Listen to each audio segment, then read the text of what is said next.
Joining me now is the Nationals leader, David Littleproud. David, good to see you. We just heard there from Alex Rivchin, who welcomed that the Attorney-General and Foreign Minister both there in Poland, in Krakow, for this commemoration. Alex just made the point that he hopes that it's entirely appropriate they're there, but he hopes that, Penny Wong in particular understands what Israel is trying to achieve on a deeper level. Do you agree with that? I do, and I think it's about what's happening on the streets of Australia. I think Australians don't feel safe anymore when they see their cities burn and they see the hate that's been permeated through the Middle East, transported to Australia, to the streets of Australia. Let's get back to first principles here. The Israeli government is defending its people. And if you put this in the context that if a similar act that happened on the 7th of October happened here in Australia, the Australian people would expect the Australian government to hunt down the perpetrators until they are all captured or eliminated.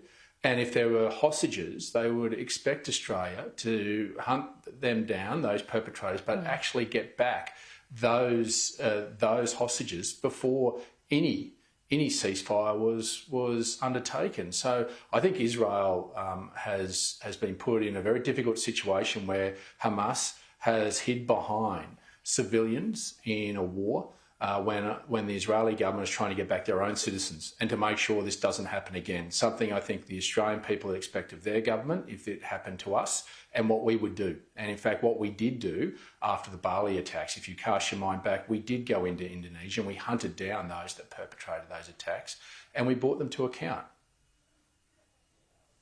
Yeah, just on the ceasefire issue, that has happened in concert, getting the hostage back and the ceasefire. So Penny Wong's not exactly at odds with what Israel has done, and that deal that has been done reluctantly with Hamas, wouldn't you agree? Well, I think Penny Wong's earlier statements around asking for restraint of the Israeli government when they had over 100 hostages held by a terrorist organisation, when they were under attack by not just Hamas but other terrorist organisations in other countries, I think shows that Penny Wong was out of step and showed her own personal bias rather than what you would expect from a foreign minister. And when you have Israeli members of parliament criticising the Australian government about our stance, then you have to ask questions about Penny Wong allowing her own personal preferences overtake what is good foreign policy and what is right. Yeah. If I can just put to you, David, that at the time she called for restraint, there was some there was wide reporting of how many children were being killed at the time. Are you saying that was just a personal grievance she had? Was she not right to express some concern about the numbers of children in particular that were being killed? We're all worried about the number of civilians, but when you have a terrorist organisation that is hiding behind civilians, you have to understand the complexity of the situation on the ground and how Israel were trying to deal with it. This wasn't a normal conflict where they were running around in uniforms and had army barracks away or storing their weaponry away from the civilian population. These animals were putting them in hospitals and near civilian population to try and use them as a human shield. What sort of human being does that? And Israel were searching for their citizens and defending their country. And I think the complexity of the situation on the ground, we don't like to see civilian casualties in any way, shape or form. No one does. But you've got to live in the real world about the threat that Israel was under. And again, I take you back. If Australia was under this threat, what would the Australian people expect of the Australian government in getting their citizens back and eliminating a future threat to civilians in our country? Okay, fair enough. Let's talk about this poll out today. It's good news for you. You celebrating yet, or are you just keeping it all in check for now? Yeah, look, the only one I'll celebrate is if we translate this into election day, but I think Australians are starting to turn off. They've given up on this government. There's a closing down sale. Every time Anthony Albanese opens his mouth, he drops another couple of billion somewhere. He's lost any direction of this country. I think Australians have not only asked themselves, do they feel better off after 3 years of Anthony Albanese, but they've also asked themselves, do they feel safer after 3 years of Anthony Albanese? And the answer to those questions is no, they don't. When you see their streets burning, when you see their standard of living drop by nearly 10% since Anthony Albanese came to power, something's not right. And we've got to get back to basics to get this country back on track. And we can't keep spending your money to solve the nation's problems. We've got to fix the energy grid. In the short term, that's a lot of gas to drive down your energy bill, drive down your food bill. And long term, it's nuclear, but it's also about sensible migration to give some hope, allow buying some time for states to build some homes, and bringing in people that we can actually use to help build us those homes, and banning foreign investors from competing with Australians on a Saturday at auctions. Just some common sense solutions that is where the nation needs to go, and that's what we're going to continue to prosecute. There's nothing fancy about what Peter Dutton and I are going to talk about. What we're going to look you square in the eye, be upfront, and just tell you how it is. Yep. Well, we've still got a lot of detail to come from you, well, hopefully, because at the moment what you're talking about tinkers around the edges. When you're talking about nuclear, well, that's not immediate relief for people in a cost of living crisis. So are we going to get something drastically different from the coalition, or will it just be, in your mind, your eyes, just a little bit better than Labor? No, we've already been very detailed about our nuclear plant. It's 44% cheaper. That means that you don't have to pay that capital cost in your energy bill, and that is something you'll see ongoing, because this transition will continue and will start into nuclear as soon as we're elected, and you're paying for that already. Okay. So you'll can I put see a question 44% to you reduction on that? You'll see more gas. Yeah, because there's a lot of questions I would put to you about how cheaper electricity is going to be under a coalition government and when. So how much cheaper, and when do people see it in their power bills? Yeah. So the first element is the repaying of the capital costs that you've got. The second part is about how you actually get more supply in. And that's where I was getting to, is that's gas. And you've got to pump a lot of gas into this. This government, with the all renewables approach, has ignored gas.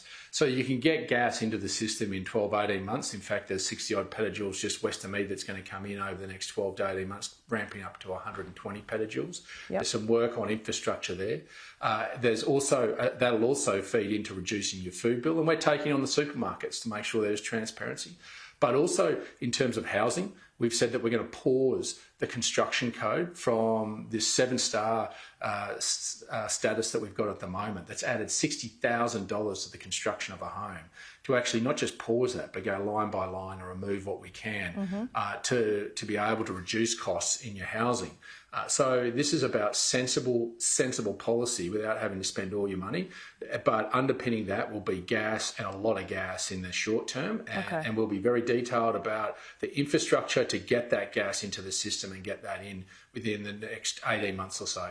So you're not willing to say, $300 cheaper per year by the end of your first term?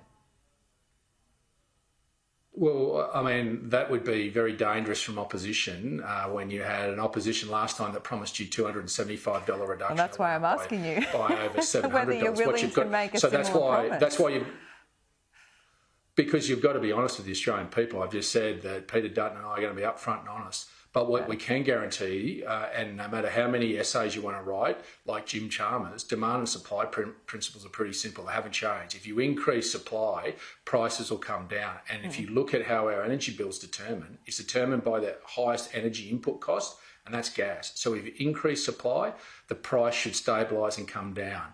That's what you've got to do, is create the environment as a government. And what I'd rather be able to say to the Australian people is we're going to stick to the simple basic supply and demand principles to drive down your price, not an ideology of an all renewables approach that's driven up your bill by now over $1,000 from what you're promised. Well, if ideology comes into it, you're still signed up to Paris. Are you going to push? Is that one of your priorities, to convince Peter Dutton to pull away from it now that Trump has? No, why would we? Because it'll be Australian farmers and it'll be Australian miners that hurt. This is the reality that everyone would like to think that we can walk away, but we're not America. We're 27 million people. And if we walk away from it, the people who hurt the most are farmers and miners because they export. Because what happens is that our trading competitors would be able to put a border adjustment mechanism, a tariff on our commodity, but also they'd be able to weight our capital, both private and public, anywhere between 1.5% and 3% because we haven't made that international commitment. And that is the stark reality of the world we live in. Now, whether the world reacts to Donald Trump and to the United States is a matter for the United States, but we're our own sovereign nation. And you've got to understand your place in the world. As much as you think you can tell the world what to do, you can't. We live by international trading rules. That's what's created the wealth in this country. And while ideologically it might sound great, you might get a warm, fuzzy feeling to tell the world to get lost. The reality is it's my people that'll hurt the most when there is a sensible pathway to achieve this. If you don't try and do it all by 2030, it's not a linear pathway to achieve it. We've signed up to this, we'll get there, but we'll get there a uniquely Australian way. And that's what I think nuclear will play a part, but so too will gas with carbon capture storage in the short term. I mean, when we talk about the US, which is the most recent election which I covered, and all the polls were famously wrong and have been for the last couple of presidential elections, it's been the same case here in Australia. So I understand why you're not counting your chickens too early, David Littleproud. But when you look at the broad numbers, what people are telling us is that it's going to be a minority government either way. It's either Labor Greens with the Teals, or can the coalition do a deal with the Teals? What would you be willing to do a deal on? Well, look, I think the reality is politics is the brutal game of arithmetic. If we don't get to the 76, I think there's probably only 3 or 4 on the crossbench that we'd be able to work with that would not impose an ideology like the Greens are asking for, and that's what Australians have to ask. And I think Bob Katter and Di Lee and Rebecca Sharkey, but even Allegra Spender, I think, has understood that. She's given up talking about trying to save the planet. Now she's understood it's about trying to save Australians' wallets. And we can do both if we're sensible about this. So, look, I mean, there's others that you can talk about, but obviously our first step is to beat them all. And that's what we're focused on. And I think that's the stark choice that Australians also need to ask themselves. Do they really want a minority government, or do they want a direction set and for us to get on with the job? That was what happened in the last election. Labor got that opportunity for 3 years and they buggered it.